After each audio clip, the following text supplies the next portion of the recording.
వాళ్ళు వ్యక్తిగత విభేదాల్ని పక్కన పెట్టాలనుకున్నారు. పాత గాయాల్ని గుర్తు చేసుకోకూడదని డిసైడ్ అయ్యారు. మరాఠీ ఆత్మగౌరవం కోసం మళ్లీ కలిసి పనిచేయాల్సిన తరుణం వచ్చిందని భావించారు. ఉమ్మడి శత్రువుపై పోరాటంని ఉధృతం చేయకపోతే మహారాష్ట్ర నష్టపోతుందని గుర్తు చేసుకున్నారు. వాళ్లే ఉద్ధవ్ ఠాక్రే, రాజ్ ఠాక్రే. అవును, వాళ్ళిద్దరూ కలుస్తున్నారు. ఒకరు ప్రతిపాదిస్తే మరొకరు ఆమోదించడంతో తొలి అడుగు పడింది.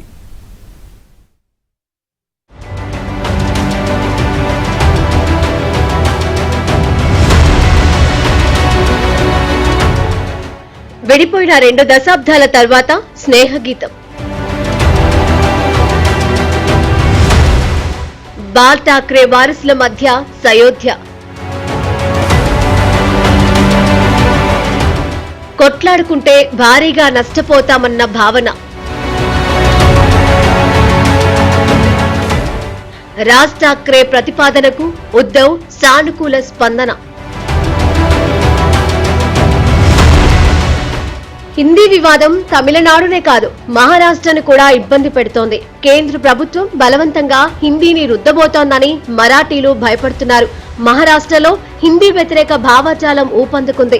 ఈ క్రమంలో మరాఠీ మీడియం బడిపిల్లలందరికీ హిందీ విధిగా బోధించాలని మహారాష్ట్ర ప్రభుత్వ నిర్ణయాన్ని పలు పార్టీలు వ్యతిరేకిస్తున్నాయి.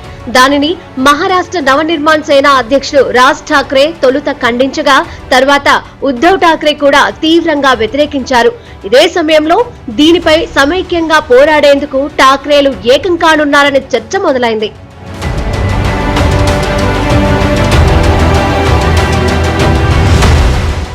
మహారాష్ట్ర ప్రయోజనాలు మరాఠీ భాషను రక్షించుకునే క్రమంలో ఉద్ధవ్తో ఉన్న చిన్న వివాదాలను పక్కన పెట్టేందుకు సిద్ధంగా ఉన్నానని రాజ్ ఠాక్రే ఒక ఇంటర్వ్యూ సందర్భంగా ప్రకటించారు. శివసేన యూబీటీ చీఫ్ ఉద్ధవ్ ఠాక్రే సిద్ధంగా ఉంటే ఆయనతో పనిచేసేందుకు తనకు ఎటువంటి అభ్యంతరం లేదని 2024 లోక్సభ ఎన్నికల సమయంలోనూ రాజ్ ఠాక్రే ప్రకటించగా అప్పుడు ఎలాంటి ప్రతిస్పందన రాలేదు. ఈసారి మాత్రం ఉద్ధవ్ ఠాక్రే సానుకూలంగా స్పందించారు.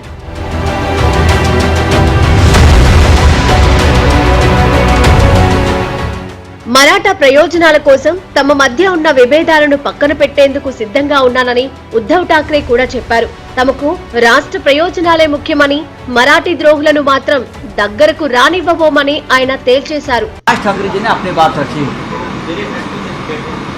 राज ठाकरे जी ने कहा है कि अगर कोई गिले शिकवे हमें है तो भाइयों में,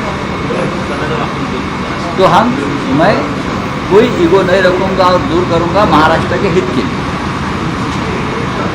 उसके ऊपर उद्धव ठाकरे जी ने कहा है हम भाई हैं, हमारे में कोई गिले शिकवे नहीं है, अगर है तो मैं मिटा दूंगा।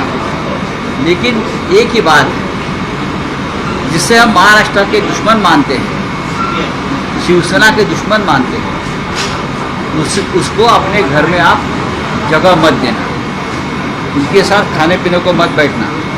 यह अगर मंजूर है तो जरूर हम बात करेंगे। రాజ్ ఠాక్రే తనకు ఇష్టమైన సోదరుడని ఉద్ధవ్ ప్రకటించడం ఇరు వర్గాల మధ్య మళ్లీ స్నేహము, బంధుత్వము చిగురించిందన్న సంకేతాలు అందినట్లవుతోంది. ఇంతకాలం రాజ్ ఠాక్రే బీజేపీతో అంటకాగారని ఉద్ధవ్ వర్గం నమ్మకం. శివసేన ముక్కలు కావడానికి బీజేపీ కారణమని సంజయ్ రౌత్ ఓపెన్ గానే చెప్పేశారు. हम मानते हैं आज की बीजेपी महाराष्ट्र की नंबर 1 शत्रु है, दुश्मन है। आज की बीजेपी की मैं बात कर रहा हूँ। जिस तरह से अमित शाह ने बालासाहेब ठाकरे जी की शिवसेना को तोड़ा है अपने स्वार्थ के लिए और महाराष्ट्र को कमजोर करने के लिए शिवसेना को तोड़ दिया, और वो जो टुकड़ा है वो इतना शिंदे के मुंह पर फेंका और वो खा रहे हैं, उसी का ही खा रहे हैं। ऐसे लोगों को हम अपने घर में जगह नहीं देंगे, ना उनसे बात करेंगे, ना उनके साथ पानी पिएंगे। ये हमारी भूमिका है, ये महाराष्ट्र स्वाभिमान की भूमिका है। क्या होगा, ज़्यादा से ज़्यादा हमको सत्ता नहीं मिलेगी ना, नहीं मिलेगी, लेकिन स्वाभिमान से हम कोई तड़जोड़ या कॉम्प्रोमाइज़ नहीं करेंगे। तो हमारे यही एक मांग है कि आप उनसे किसी प्रकार से अगर संबंध नहीं रखते, इस प्रकार का वचन महाराष्ट्र की जनता को छत्रपति शिवाजी महाराज जी के सामने देते हैं, तो जरूर हम आपसे बात करेंगे।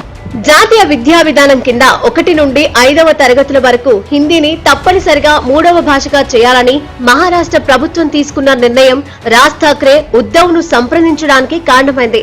2 భాషలను అధ్యయనం చేసే సాధారణ పద్ధతి నుండి వైదొలిగే ఈ చర్య ప్రాంతీయ నాయకులు, పార్టీల నుండి నిరసనల తుఫాన్ను రేకెత్తించింది.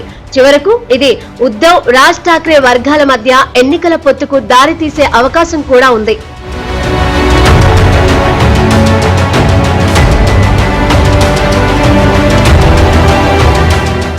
శివసేన వ్యవస్థాపకుడు బాల్ ఠాక్రేకు రాజ్ ఠాక్రే అత్యంత ప్రీతిపాత్రుడు. తొలుత ఆయనే శివసేన వారసుడు అవుతారని అందరూ భావించారు. అయితే బాల్ ఠాక్రే కుమారుడు ఉద్ధవ్ ఎంట్రీ ఇవ్వడంతో రాజ్ ప్రాధాన్యం తగ్గిపోయింది.